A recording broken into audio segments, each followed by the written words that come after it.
بسم اللہ الرحمن الرحیم هو الذی بعث فی الامیین رسولا منہم یتلو علیہم آیاتہ ویزکیہم ویعلمہم الکتاب والحکمہ۔ حضرات گرامی قدر، آج کی میری گفتگو کا عنوان ہے اخلاق اور اس کی اہمیت کے تقاضے۔ قرآن کریم فرقان حمید کا یہ 28واں پارہ ہے اور سورہ جمعہ ہے۔ خالق کائنات نے اپنے محبوب کریم صلی اللہ علیہ وسلم کو اس دنیا میں مبعوث فرمایا، اور مبعوث فرمانے کے کچھ تقاضے تھے۔ آپ کو دنیا میں اس لیے بھیجا، اے محبوب میرا کلام، میری قرآن مجید کو پڑھ کر لوگوں تک اس کا پیغام سنائیں۔ وَيُزَكِّيهِمْ، اور لوگوں کو تزکیہ نفس کی دعوت دیں اور سمجھائیں۔ وَيُعَلِّمُهُمُ الْكِتَابَ وَالْحِكْمَةَ، اور علم و حکمت کا درس دیں۔ آقا علیہ السلام سے ایک سوال ہوا کہ یا رسول اللہ صلی اللہ علیہ وسلم، کہ آپ کو کائنات میں کس لیے مبعوث کیا؟ حضور فرماتے کہ انما بعثت لیتم مکارم الاخلاق، فرمایا کہ دنیا میں مجھے اس لیے بھیجا ہے میں اخلاق کی تکمیل کر سکوں، لوگوں تک میں اخلاق کے بارے میں بتا سکوں۔ اب میرا سوال یہ ہے کہ جس طرح اللہ رب العزت نے اسلام 5 ارکان پر مشتمل ہے، کلمہ، نماز، روزہ، حج، زکوٰۃ، اگر کوئی شخص ان 5 میں سے ایک کا بھی انکار کر دے وہ دائرہ اسلام سے خارج ہے۔ اسی طرح دین جو ہے اس کے بھی 5 شعبے ہیں، اور دین جو ہے ان 5 شعبوں پر مشتمل ہے۔ دین کا پہلا شعبہ عقیدہ ہے کہ بندہ ہے مومن، یہ عقیدہ رکھے کہ میرا رب ایک ہے اور وہ وحدہ لا شریک ہے،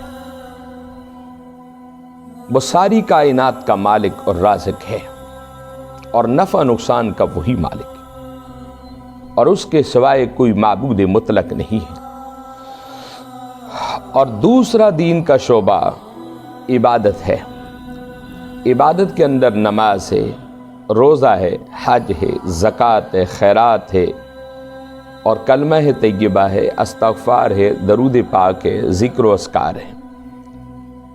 اور تیسرا جو دین کا شعبہ ہے وہ معاملات ہیں، کہ انسان دنیا میں رہتے ہوئے اپنے معاملات کو درست رکھے، نہ کسی کے ساتھ زیادتی کرے اور نہ اپنے ساتھ زیادتی ہونے دے۔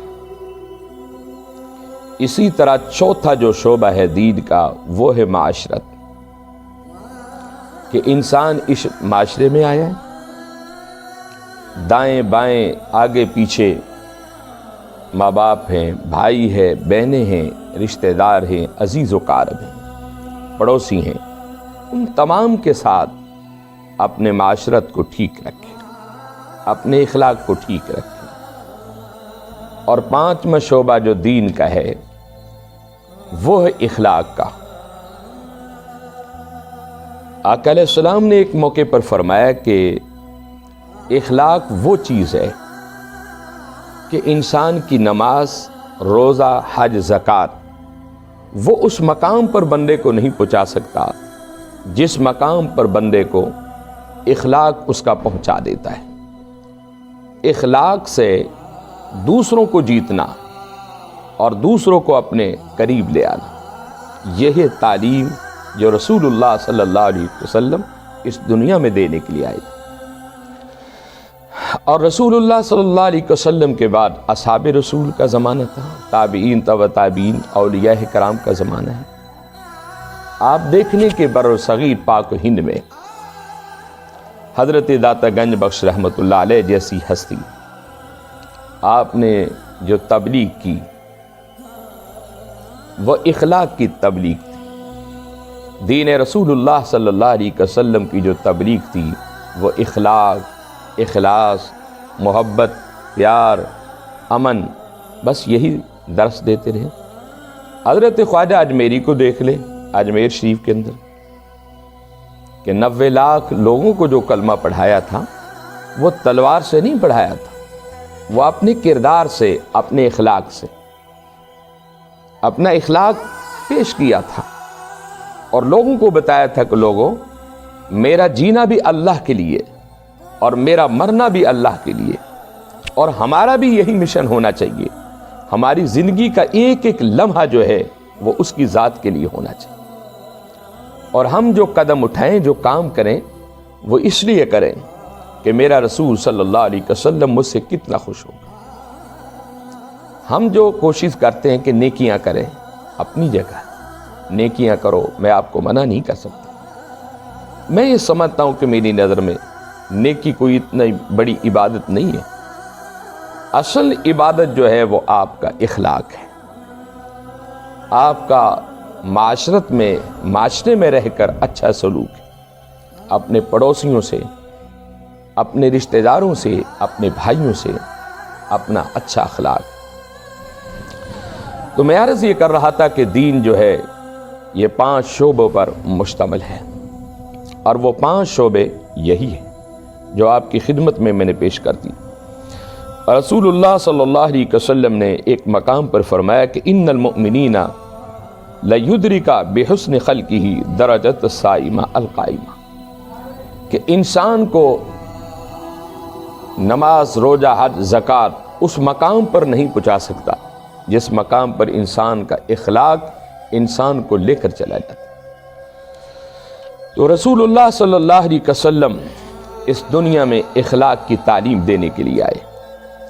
آپ دیکھیں کہ غزوہ خیبر کے موقع پر رسول اللہ صلی اللہ علیہ وسلم، مسلم شریف کے اندر یہ حدیث پاک ہے کتاب السلام میں، کہ ایک یہودن گوشت پکا کر لائی اور اس کے اندر زہر ڈال دیا تھا، اور سوچ یہ تھی کہ جب رسول معظم اسے کھائیں گے آپ دنیا سے چلے جائیں گے، آپ کا خاتمہ ہو جائے گا لیاذ باللہ۔ رسول پاک کی خدمت میں جب گوشت پیش کیا گیا، آقا علیہ السلام نے اصحاب کو بٹھایا۔ جب آپ نے پہلی بوٹی اٹھائی اور تناول فرمانے لگے، کچھ حصہ کھا لیا تھا، کچھ حصہ رہ گیا تھا۔ جبریل بارگاہ نبوت میں آ گئے، آقا یہ گوشت نہ استعمال کرنا، اس میں زہر ملا ہوئے۔ رسول اللہ صلی اللہ علیہ وسلم نے اس عورت سے پوچھا کیا تم نے اس میں زہر ملا ہے؟ اس نے کہا کہ ہاں میں نے زہر ملا ہے۔ رسول پاک نے پوچھا کہ کیوں؟ اس نے کہا کہ میں آپ کو آزمانا چاہتی تھی، اگر آپ نبی ہوں گے تو آپ کو پتہ چل جائے گا، اور اگر آپ نبی نہیں ہوں گے تو آپ کو پتہ نہیں چلے گا۔ تو میرے آقا علیہ السلام نے فرمایا کہ واللہ خیر حافظ، کہ میرا حافظ اللہ ہے، میری حفاظت اللہ کرتا ہے، جل جلالہ کے ہاتھ میں، دنیا کی کوئی طاقت مجھے نہیں مار سکتی۔ لیکن رسول پاک صلی اللہ علیہ وسلم نے خاموشی اختیار کی، اور اصحاب رسول نے تلواریں اٹھا لی۔ آپ نے فرمایا کہ نہیں، اسے معاف کر دیا جائے۔ یہ تعلیم رسول صلی اللہ علیہ وسلم تھی، اور آپ ہمیشہ اپنوں سے نہیں بلکہ بگانوں سے بھی اخلاق سے پیش آتے رہے۔ صحیح بخاری شریف کے اندر حدیث پاک ہے کتاب الجنائز میں کہ ایک مرتبہ آپ مدینۃ الرسول کے بازار سے گزر رہے تھے، تو آپ نے دیکھا کہ سامنے سے ایک جنازہ آ رہا۔ آقا اس جنازے کو دیکھ کر کھڑے ہو، آپ کھڑے رہے، وہ جنازہ گزر گیا۔ آپ کے ساتھ حضرت جابر بن عبداللہ رضی اللہ تعالی عنہما۔ حضرت جابر نے سوال کیا کہ یا رسول اللہ صلی اللہ علیہ وسلم کہ آپ کو پتا تھا کہ یہ جنازہ کس کا ہے؟ آقا نے فرمایا کہ ہاں مجھے پتا تھا کہ یہ جنازہ کس کا ہے۔ کہا کہ آقا کس کا؟ فرمایا کہ فلاں بن فلاں کا جنازہ، اور یہ قوم کا یہودی تھا۔ اس صحابی نے کہا کہ یا رسول اللہ یہ تو یہودی تھا۔ فرمایا کہ چاہے یہودی ہے چاہے مسلمان ہے، جنازہ تو جنازہ ہے نا، میں تو جنازے کے احترام میں کھڑا ہوں۔ آقا نے اپنے لوگوں کو تو اہمیت اور عزت دی، لیکن باقی قوموں کو بھی آپ نے وہی عزت دی، اور فرمایا کہ لوگوں تم جنازے کے احترام میں کھڑے ہو جائے کرو، جتنی دیر تک تم کھڑے رہو گے خالق تمہارے گناہوں کو معاف کرتا رہے گا اور وہ عبادت میں شامل ہوگا۔ تو آج بھی جب بھی کوئی جنازہ آئے آپ اسے راستہ دے دیں، عزت اور احترام کے ساتھ اسے گزار دیں۔ یہ رسول پاک صلی اللہ علیہ وسلم کی تعلیم ہے۔ اور ایک مرتبہ آقا علیہ السلام کی خدمت میں کچھ لوگ آئے، ان میں ایک یہودی تھا، رسول پاک گفتگو کر رہے تھے۔ اس یہودی نے حضور کی شان میں گستاخی کر دی، اور جب اس نے گستاخی کی تو آقا علیہ السلام نے خاموشی اختیار کی۔ حضرت علی کی مرتضیٰ شیر خدا مشکل کشا، آپ نے اسے اٹھایا اور زمین پر گرا دیا اور اس کے سینے پر بیٹھ گئے کہ تو نے میرے رسول پاک کی شان میں گستاخی کیوں کی ہے؟ آقا علیہ السلام رحمت عالم صلی اللہ علیہ وسلم نے خاموشی اختیار کی۔ اب اس شخص نے کیا کیا؟ اس کا اور کوئی داؤ پیچ تو نہ چلا، اس نے مولا علی کے چہرے پر تھوک دیا۔ حضرت علی کرم اللہ وجہ الکریم آپ اس کے سینے سے اتر گئے۔ لوگوں نے کہا کہ یا علی آپ کو تو چاہیے تھے اس کو مزید سزا دیتے، ایک تو یہ گستاخ ہے مصطفیٰ ہے، اور اب اس نے گستاخی مرتضیٰ بھی کر دی ہے، آپ کے چہرے پر تھوک دیا ہے۔ تو حضرت علی کرم اللہ وجہ الکریم کیا فرماتے کہ لوگوں اگر اب اس کو میں سزا دیتا تو لوگ یہ کہتے کہ آپ نے اس لیے اس کو سزا دی ہے کہ آپ کے چہرے پر اس نے تھوکا ہے۔ میں نے جب رسول کریم نے اپنی ذات کے لیے اس کو معاف کر دیا تو مرتضیٰ نے بھی اپنی ذات کے لیے اس کو معاف کر دیا۔ یہ تھی صحابہ کرام کی تعلیم جسے وہ ساری زندگی دیتے رہے، اور آج ہمیں بھی اسی تعلیم کی ضرورت ہے کہ ہم اپنے رشتہ داروں سے، اپنے بھائیوں سے، اپنی بہنوں سے، بیٹیوں سے اور اپنے پڑوسیوں میں وہی اخلاق پیش کریں جس اخلاق کو رسول پاک اس دنیا میں لے کر آئے تھے۔ آپ تاریخ اٹھا کر دیکھ لیں کہ طائف کے میدانوں میں بھی جب رسول پاک صلی اللہ علیہ وسلم تبلیغ کے لیے تشریف لے گئے تھے تو آپ نے اللہ کی پیغام، اللہ کی وحدانیت کا جب پیغام دیا تو لوگوں نے آپ پر پتھر برسائے۔ حضور ان کے لیے دعا کر رہے تھے، اور حضرت زید بن حارثہ رضی اللہ تعالیٰ عنہ کہتے ہیں کہ حضرت نبی معظم رحمت عالم صلی اللہ علیہ وسلم زخمی ہو گئے، آپ کا چہرہ زخمی، ہاتھ زخمی، پیر زخمی، اور آپ کے دونوں جو قدم تھے وہ لہو لہان ہو گئے تھے۔ تو حضرت زید بن حارثہ نے کہا کہ یا رسول اللہ صلی اللہ علیہ وسلم آپ اس قوم کے لیے بد دعا کریں جو قوم آپ کے ساتھ یہ سلوک کر لی۔ تو حضور علیہ السلام نے کیا فرمایا؟ فرمایا کہ حارث، اے زید بن حارث، میں اس قوم کو بد دعا دینے نہیں آیا بلکہ اس قوم کو دعا دینے آیا ہوں۔ فرمایا کہ میں اس قوم کے لیے زحمت بن کے نہیں آیا بلکہ رحمت للعالمین بن کے آیا۔ یہ میرے حضور کی تعلیم تھی، اور آپ ہمیشہ معاف کر دیتے، اور آپ فرماتے کہ معاف کرنے والا جو شخص ہوتا ہے وہ اللہ کے نزدیک بلند ترین شخص ہوتا ہے اور وہ افضل ہوتا ہے۔ آپ تاریخ اٹھا لیں، حضرت مولانا ابو داؤد صادق گجرانوالے سے آپ کے کتابیں ہیں خطبات، جن میں آپ کی تقریریں، جن میں آپ کی سیرت و تحریر آپ نے تحریر کی۔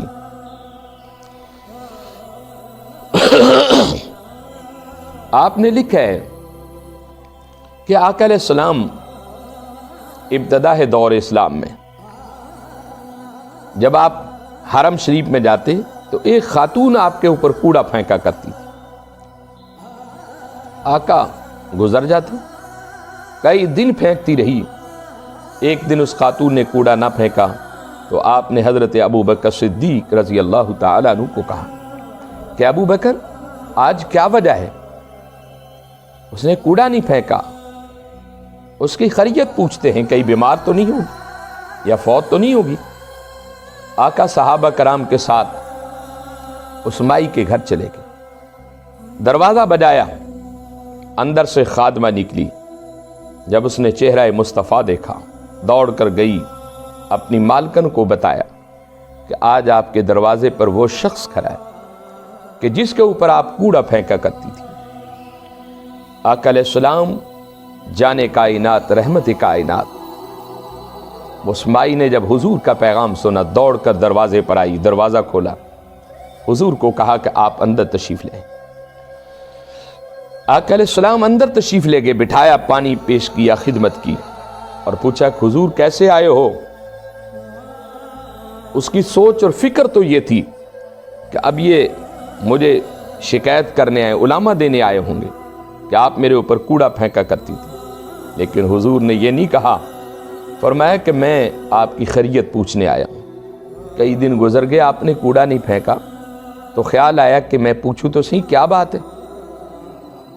اب وہ عورت سر سے لے کے پیروں تک اس کے جسم کے اندر ایک کبھی تاری ہو کہ میرا تو یہ کردار تھا اور اس کا یہ اخلاق ہے۔ بس کہنے لگی کہ آقا مجھے معاف کر دو اور مجھے اپنا بنا لو۔ حضور نے اسے کلمہ پڑھایا، اپنی امت میں شامل کر لی، اپنے غلاموں میں شامل کر لی۔ یہ حضور کا کردار تھا، یہی حضور کی تربیت تھی، یہ حضور کا اخلاق تھا۔ اور آپ نے پھر اور ایک واقعہ لکھا کہ ایک مرتبہ حضور اکرم صلی اللہ علیہ وسلم تبلیغ کے لیے گئے، ایک محلے میں تشریف لے گئے، بچوں نے روڑے مارے، اینٹیں اٹھائی، حضور کو برا بلا کہا۔ اس محلے سے ایک خاتون تھی ضعیف العمر، وہ اپنا محلہ چھوڑ کر جانے لگی۔ اسے یہ پتا چلا کہ اس شہر مکہ میں محمد بن عبداللہ اس نے نبوت کا دعویٰ کیا، اور وہ جس کی طرف بھی دیکھتا ہے، جس کی طرف بھی نگاہ ڈالتا ہے، اس کی زبان سے کلمہ جاری ہو جاتا ہے، اور یہ نہ ہو کہ اس کا جادو میرے اوپر بھی چل جائے۔ وہ جب جانے لگی تو راستے میں آقا علیہ السلام سے ملاقات ہوگی، اس نے دیکھا نہیں تھا آقا علیہ السلام کو۔ حضور علیہ السلام نے کہا کہ ماں میں تیرا یہ وزن نہ اٹھا لوں؟ کہا کہ بیٹا اٹھا لو۔ نہ اس نے پوچھا کہ میں کون ہوں، نہ اس نے بتایا میں کون ہوں۔ حضور علیہ السلام کے ساتھ وہ مائی باتیں کرتی رہی۔ حضور علیہ السلام پیار و محبت سے اس کو مائی کو اپنے مقام پر چھوڑ دیا، اور جب اجازت چاہی تو مائی نے کہا کہ آقا اے حسین چہرے والے، ایک بات تو بتاؤ، آپ کے ماں باپ کتنے اچھے ہوں گے جنہوں نے آپ کی اتنی اچھی تربیت کی، اتنا اچھا آپ کو ماحول دیا۔ میں آپ کو آپ کا بھلا کرنا چاہتی ہوں، آپ کو ایک پیغام دینا چاہتی ہوں کہ شہر مکے ان کی حسین گلیوں سے دھیان سے گزرا کر، ان گلیوں میں الیاذ باللہ ایک ایسا جادوگر آ گیا ہے، وہ پتھروں کی طرف دیکھتا ہے تو پتھر بھی اس کا کلمہ پڑھتے، پرندے درندے اس کا کلمہ پڑھتے، کائنات کا ذرہ ذرہ اس کا کلمہ پڑھتا ہے۔ اور یہ نہ ہو آپ اس کی نظروں کے سامنے سے گزرو تو آپ پر بھی وہ جادو چل جائے اور آپ بھی اس کا کلمہ پڑھ لو۔